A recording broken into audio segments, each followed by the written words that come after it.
సభాధ్యక్షులు భారతీయ జనతా పార్టీ జిల్లా అధ్యక్షులు శ్రీకాంత్ రెడ్డి గారు, అలాగే పెద్దలు గౌరవనీయులు, చాలా సంవత్సరం చెల్లి సిద్దిపేట జిల్లాలో ఇంతకుముందున్న మెదక్ జిల్లాలో భారతీయ జనతా పార్టీ పటిష్టత కృషి చేసిన వేదికలకు ఇచ్చిన పెద్దలందరూ, సోదరులారా సోదరిమల్లారా, ఈరోజు ఇందాకనే నరేంద్ర మోడీ గారు చెప్పారు, చాలా ప్రత్యేకతతో కూడుకున్న రోజు, చాలా విశిష్టమైన రోజు.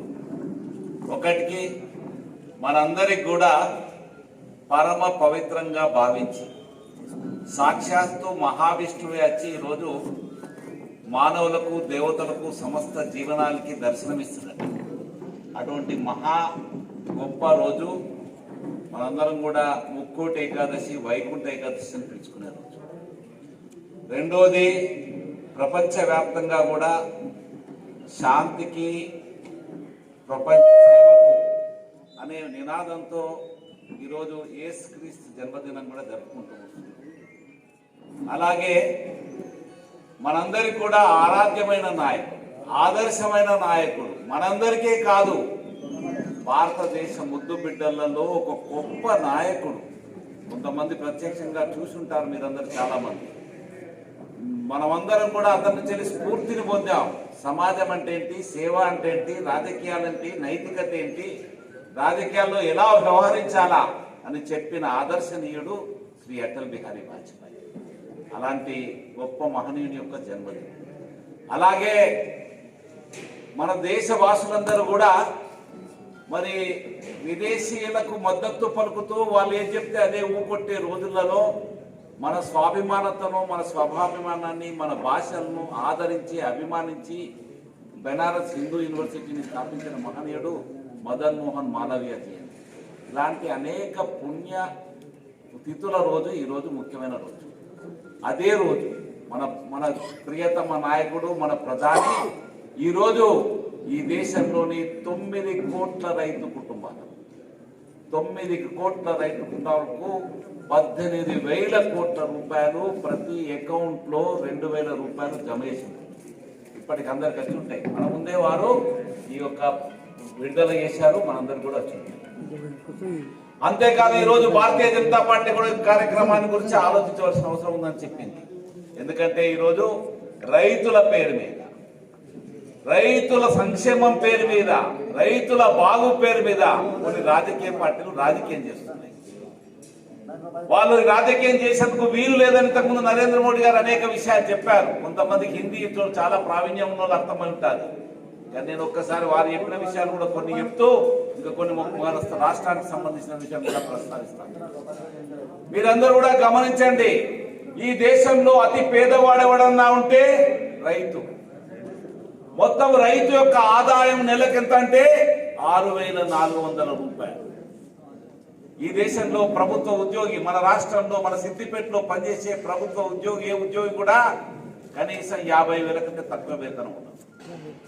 అలాగే ఈరోజు మన్రేగా పేరు మీద, ఉపాధి హామీ పేరు మీద, 100 రోజుల పని మీద ఒక దినసరి కూలీ వేతనం కూడా 237 రూపాయలు. కానీ ఒక రైతు కుటుంబ సంపాదన, రైతు సంపాదన కాదు, రైతు కుటుంబ సంపాదన 166 రూపాయలు. ఇది నేను చెప్తాను, ఇది ప్రభుత్వ గణాంకాలు చెప్తున్న విషయం చెప్తాను. ఈరోజు 24 గంటలు కష్టపడ్డా, మీరు ఏ ఉద్యోగం తీసుకున్నా, కూలీని తీసుకున్నా, ఎవరిని తీసుకున్నా మాక్సిమం 8 గంటల నుంచి 12 గంటలు పనిచేస్తారు, చివరికి సాఫ్ట్వేర్ ఉద్యోగి కూడా. కానీ రైతు 24 గంటలు పనిచేస్తారు. 24 గంటలు పనిచేసే రైతు కేవలం 166 రూపాయలు మాత్రమే కుటుంబం మొత్తం పనిచేస్తుంది. కానీ ఈరోజు ఒక సాఫ్ట్వేర్ సంపాదన ఎంతో తెలుసు, ఒక ఇంజనీర్ సంపాదన ఎంతో తెలుసు, సిద్దిపేటలో ఉండే డాక్టర్ సంపాదన ఎంతో తెలుసు, సినిమా యాక్టర్ సంపాదన ఎంతో తెలుసు. మరి ఇటువంటి పరిస్థితిలో, దుస్థితిలో ఉన్న ఈ రైతును ఆదుకోవాలా, ఈ రైతు కూడా స్వాభిమానంగా బతకాలా, రైతు ఆదాయ వనరులను పెంచాలా, ఈ రైతు అష్ట కష్టాలలో ఉండి అప్పులపాలై ఆత్మహత్య చేసుకునేందుకు వీల్లేదు.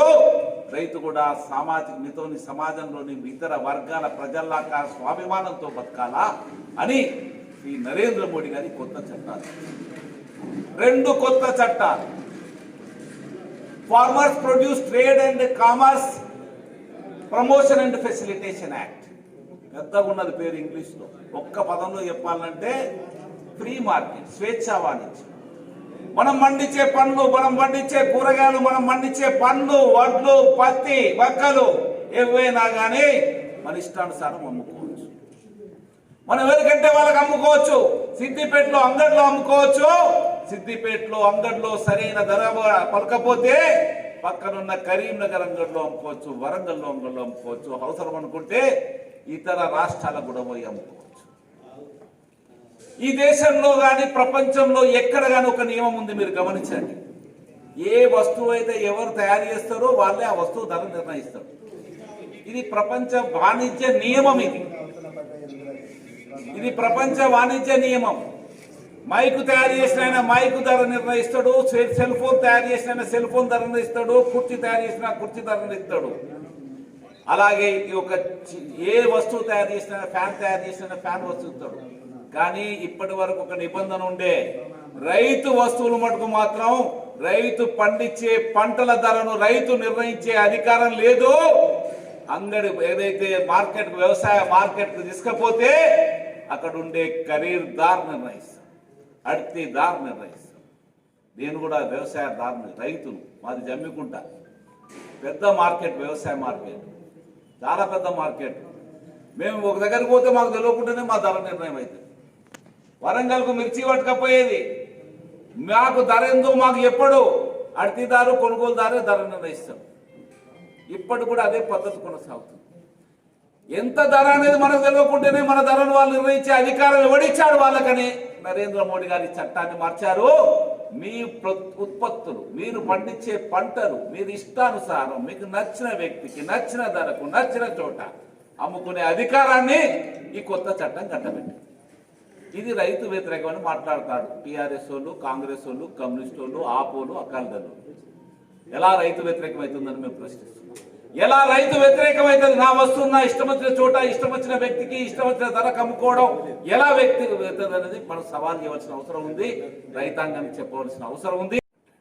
ఇంకొక చట్టం, ఒప్పంద సేద్యం. మాది కరీంనగర్ జిల్లా, హుజరాబాద్ తాలూకా, జమ్మికుంట. మా దగ్గర మొత్తం ఇప్పుడు వడ్లు పండిస్తాను, విత్తన వడ్లు. అందరికి అగ్రిమెంట్ చేసుకుంటారు. వాళ్ళు క్వింటాల్కు 3,000 రూపాయలు చొప్పున ఇప్పుడు వడ్లు కొంటారు. ఇప్పుడు బయట కొంటే 1,800. కానీ మా దగ్గర విత్తనాలు 3,000 రూపాయలు చొప్పున కొనేందుకు అగ్రిమెంట్, ఓవరాల్ అగ్రిమెంట్, నోటి మాట, రాతపూర్వకంగా ఉండదు. ఎవడన్నా డబ్బులు ఎగ్గొట్టింది అనుకోండి కంపెనీ వాడు, మళ్ళీ మన నాయకుల దగ్గరికి వచ్చి మేము పోయి హైదరాబాద్లో వాడిని బదిలించి దబాయించి డబ్బులు ఇప్పిస్తూ ఉంటాం. కానీ ఇది వరకు ఇప్పుడు ప్రాక్టీస్లో ఉంది. ఇది ఒక తెలంగాణలోనే కాదు, దేశం అంతట్లో కూడా ఉంది. హైదరాబాద్ చుట్టుపక్కల కూరగాయలు అమ్మేటోళ్ళు అందరూ కూడా పెద్ద పెద్ద కంపెనీలతో ఇటువంటి టైఅప్లు చేసుకుంటారు, ఓవరాల్ అగ్రిమెంట్ చేసుకుంటారు, ఒప్పందాలు చేసుకుంటారు. దానికి ఇప్పుడు చట్టబద్ధత కలిగించాడు శ్రీ నరేంద్ర మోడీ. ఏ ఒప్పందం?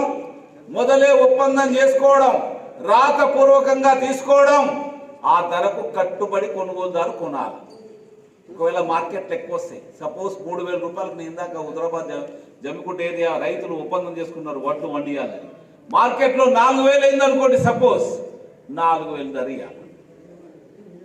2,500 అయింది అనుకోండి, అదే 3,000 కొనుగోలు చేయాలి. ఇది చట్టంలో ఉన్నది, నేను చెప్తలేను. తెలిసి తెలవనోడు వాగుతున్నాడు. హరీష్ రావులు అంటారు, కేసీఆర్లు అంటారు. హరీష్ రావు దగ్గర నుంచి మాట్లాడుతున్నాడు. ఏదైతే కాంట్రాక్ట్ ఫార్మింగ్ ఉందో, ఏదైతే ఒప్పంద సేద్యం ఉందో, ఈ ఒప్పంద సేద్యంలో రైతుకు పూర్తిగా లాభం. ఇంకొక పెద్దమైన అపరాధం మోపుతున్నారు, మీ భూములే పోతాయని. ఎవరన్నా భూములు పోయినా ఇంతవరకు చట్టం వచ్చి దాదాపు 7-8 నెలలు అయింది. భూములు పోయే సమస్య, భూములు పోతే రైతు ఊరుకుంటాడానే?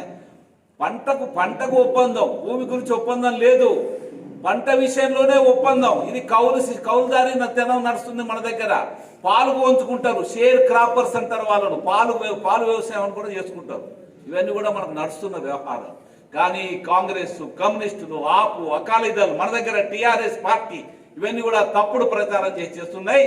అందుకని నేను ఇందాక చెప్పినట్టుగా 2 ఆలోచనలు నడుస్తున్నాయి ఈ దేశంలో. ఒక రాజకీయ పార్టీలు, కొన్ని టీఆర్ఎస్ లాంటి పార్టీలు రైతును ఓటు బ్యాంక్ రాజకీయంగా మాత్రమే చూస్తున్నాయి. వాళ్ళ ఓట్లు ఎట్లా పొందాలని, ఎట్లా ఓట్లు అధికారానికి, ఓట్లు సీట్లు అధికారం కాపాడుకోవాలని ఒకవైపు ఆలోచిస్తే, ఇంకొక వైపు నరేంద్ర మోడీ గారి ప్రభుత్వం ఈ దేశంలో ప్రతి రైతు కూడా స్వాభిమానంతో ఉండాలి. ఈ దేశం వ్యవసాయ ఉత్పత్తిలో సమృద్ధి సాధించాలా. మన దేశం ప్రపంచంలోనే ఎక్కువగా వ్యవసాయ యోగ్యమైన భూమి కలిగిన దేశం.